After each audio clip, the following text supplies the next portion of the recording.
Yankees' offensive malaise continues. In this situation, it was only a 2-game set against the Braves. Kind of fortunate that we didn't have to go through another 3-game series.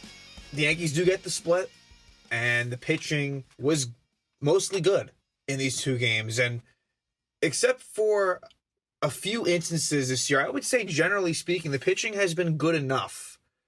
Hasn't been great by any means, but I think for the most part, the pitching has done well enough to keep them in ball games. But this lineup has been putrid, and that would continue.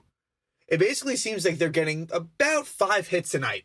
That's kind of the mark. About 5 hits a game is kind of what you can expect from the Yankees. It's just nothing, to me, and I think anyone who watched, nothing improved offensively for this team, where Brian Cashman speaks to the media on Monday on an off day after, they get swept by the Rays. They're 5-10. Look, you get the split, which honestly, given the circumstances, I think in some ways isn't really surprising at all, actually. But again, just really, really bad up and down the lineup. Just not great at bats. And again, just like there's not a whole lot going on in the dugout and lackadaisical play. We'll talk about it all. So the first matchup features Jameson Taillon versus Charlie Morton. And for the lineup for the Yankees, much to the delight of many fans, Aaron Hicks would be on the bench for this game. He would at least start out on the bench. And so would Clint Frazier and Rougned Odor. They would call up Mike Ford, who took Jay Bruce's spot on the roster. And then Brett Gardner would bat third, which normally I don't like, and I still don't like it, but he really did have great numbers off of Morton, so I'm not surprised that they went there. And then, Ford ends up batting 6. They like to spread out the lefties, so, that's what you're going to get there. And Tauchman would be playing in left. So again, no Hicks, no Frazier, no Odor. So they're trying to, give it a different look. And I get it. Look, I think we know what Brett Gardner is at this stage in his career. And then, Tauchman and Ford kind of both proved themselves that 2019 probably was a fluke and 2020 is maybe more like what they actually are. So the Yankees struggle with Charlie Morton, and those struggles would only continue in this game. The offense for either team doesn't really get going until the top of the third, where a 1-out double by Guillermo Heredia and then an RBI double by Adrianza gives the Braves a 1-0 lead. But Taillon pitched well here. Taillon ends up going 5 innings, 4 hits, gives up that run, a walk, and 5 strikeouts. So didn't want to push him too far. He threw 80 pitches, so there wasn't really much need to. In the bottom of the 5th, and I don't really understand why Gio Urshela was batting 8th. In the second game, he would move up to cleanup, which, again, he deserves that. But he would bat 8th, and he would hit a clutch home run. Solo shot to dead center to tie the game up at 1. Then in the 6th, with a fresh bullpen, I was surprised that the Yankees would bring in Lucas Licky. They could have went a bunch of different ways, you name it, but they went with Licky, and he gets a score, a 2-out walk to d'Arnaud, but he gets out of the inning.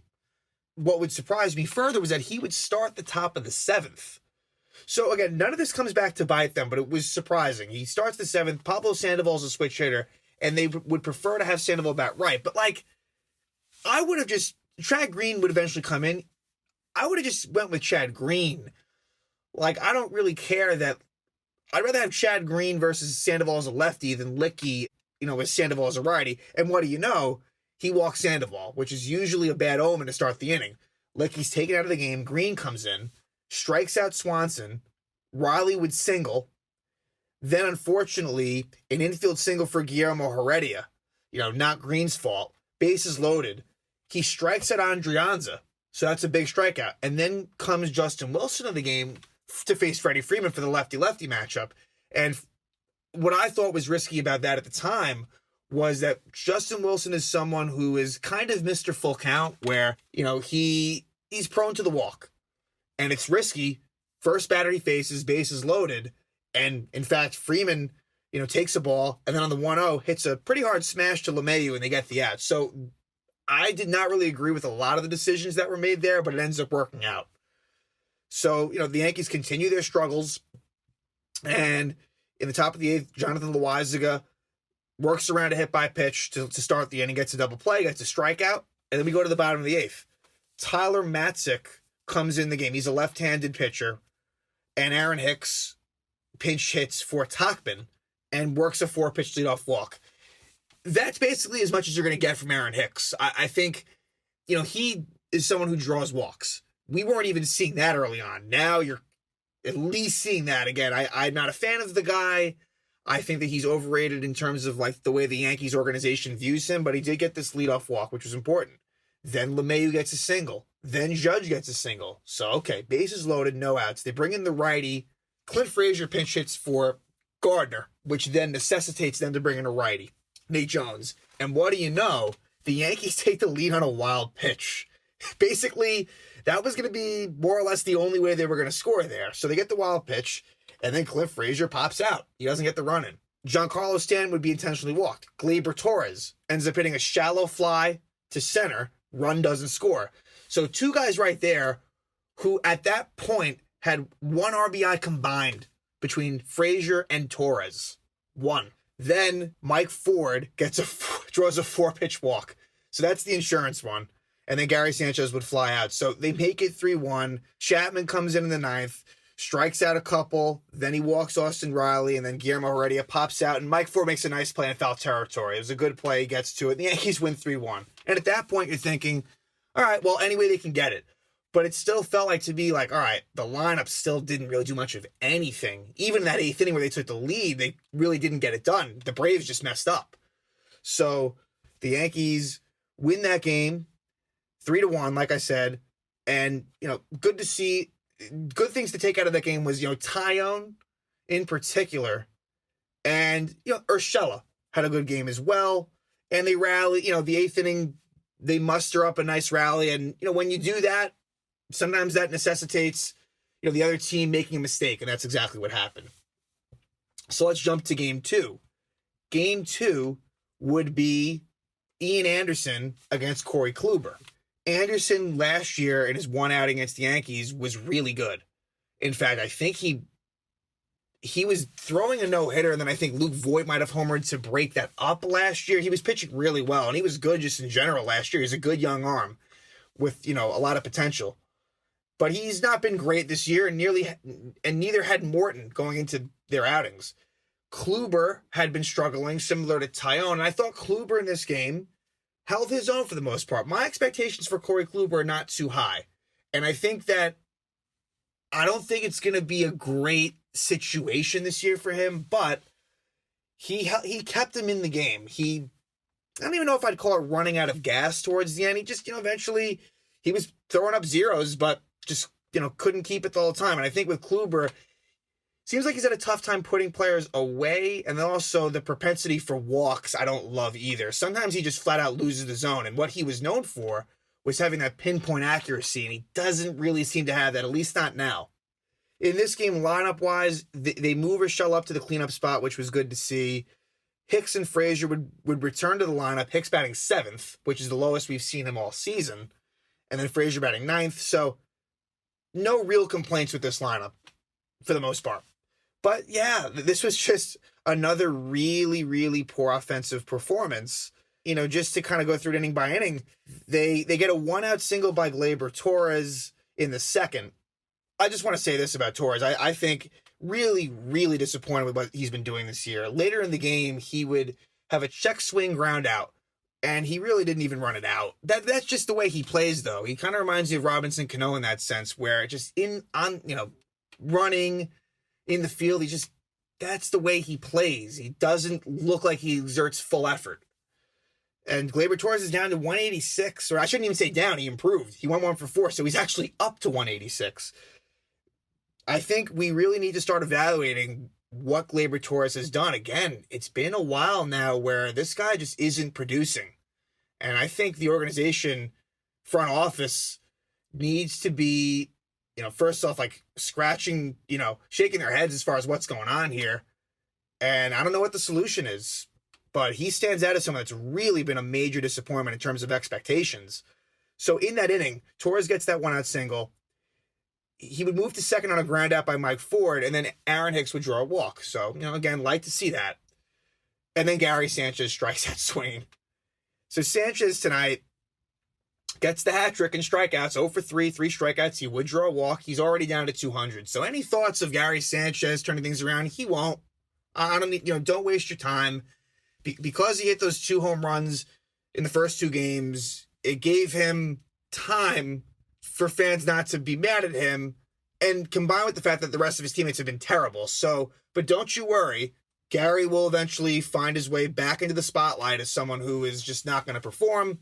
That was proven out tonight. He never hits the ball the other way. None of this is a surprise to me, but again, I think it was good that at least he was batting 8th. Like, I think they know that, like, this guy's not going to be anything great. Gary being Gary.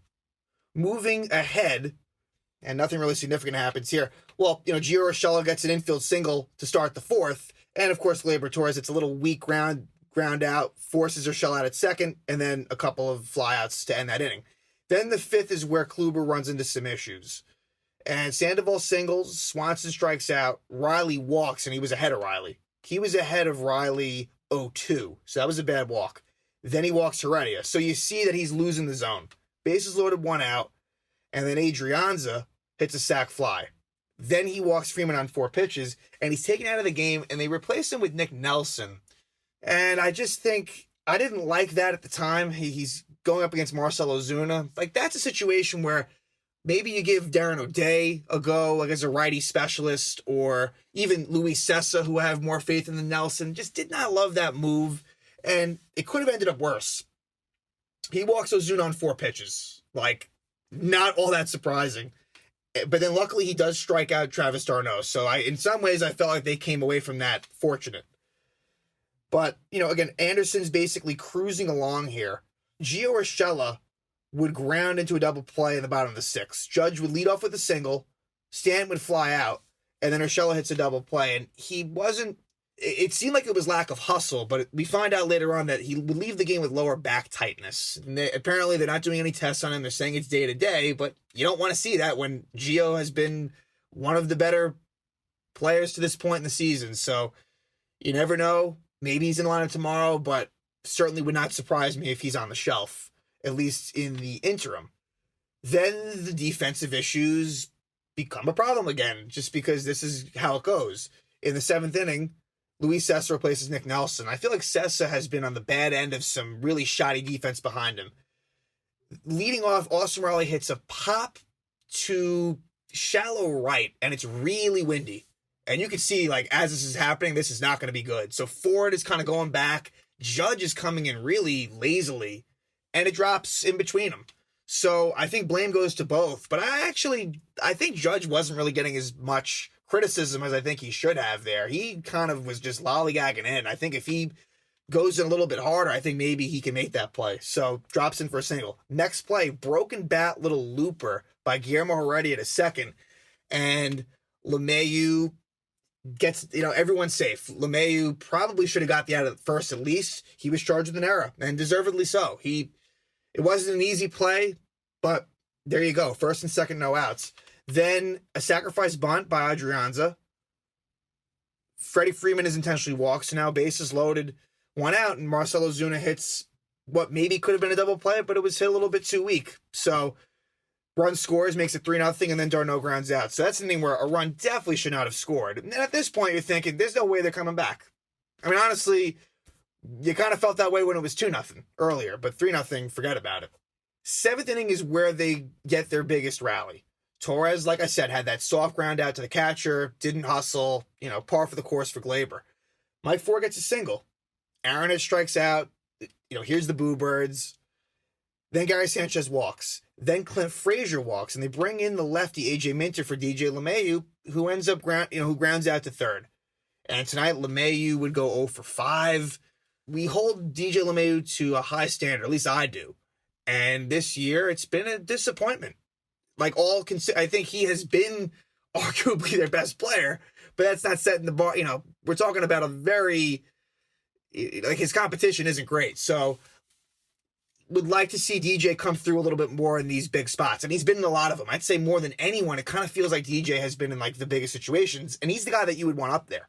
Sessa pitches another clean inning in the 8th.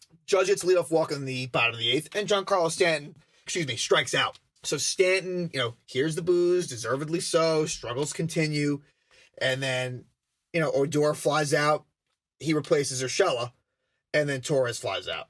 9th inning, Brooks Kriske comes on, gives up a leadoff home run to Austin Riley. I'm sure Kriske will be sent down, probably for Domingo Germán, who's slated to start tomorrow. And then in the 9th, the Yankees would score a run. They would not be shut out. Ford would fly out. Hicks would walk. Sanchez strikes out.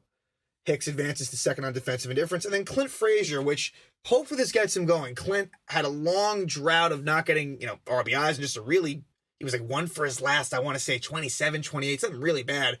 And he's able to dunk in a single into right field. So again, maybe that's something that can get him going moving forward here. So that would make it 4-1. And then DJ LeMahieu would fly out to left. That would do it. And, the Braves only had 4 hits. Again, the Yankees offense has just been really hard to watch. I mean, it is really bad. There's just and it can't get any worse than this, but I'm not sure how much it's going to improve and how quickly either. So now on to Cleveland, 4-game series against the Indians. And, Cleveland, they're 8-8. They're not a great team. They're not a bad team, but with the way the Yankees are playing, I'm sure other teams don't mind playing them.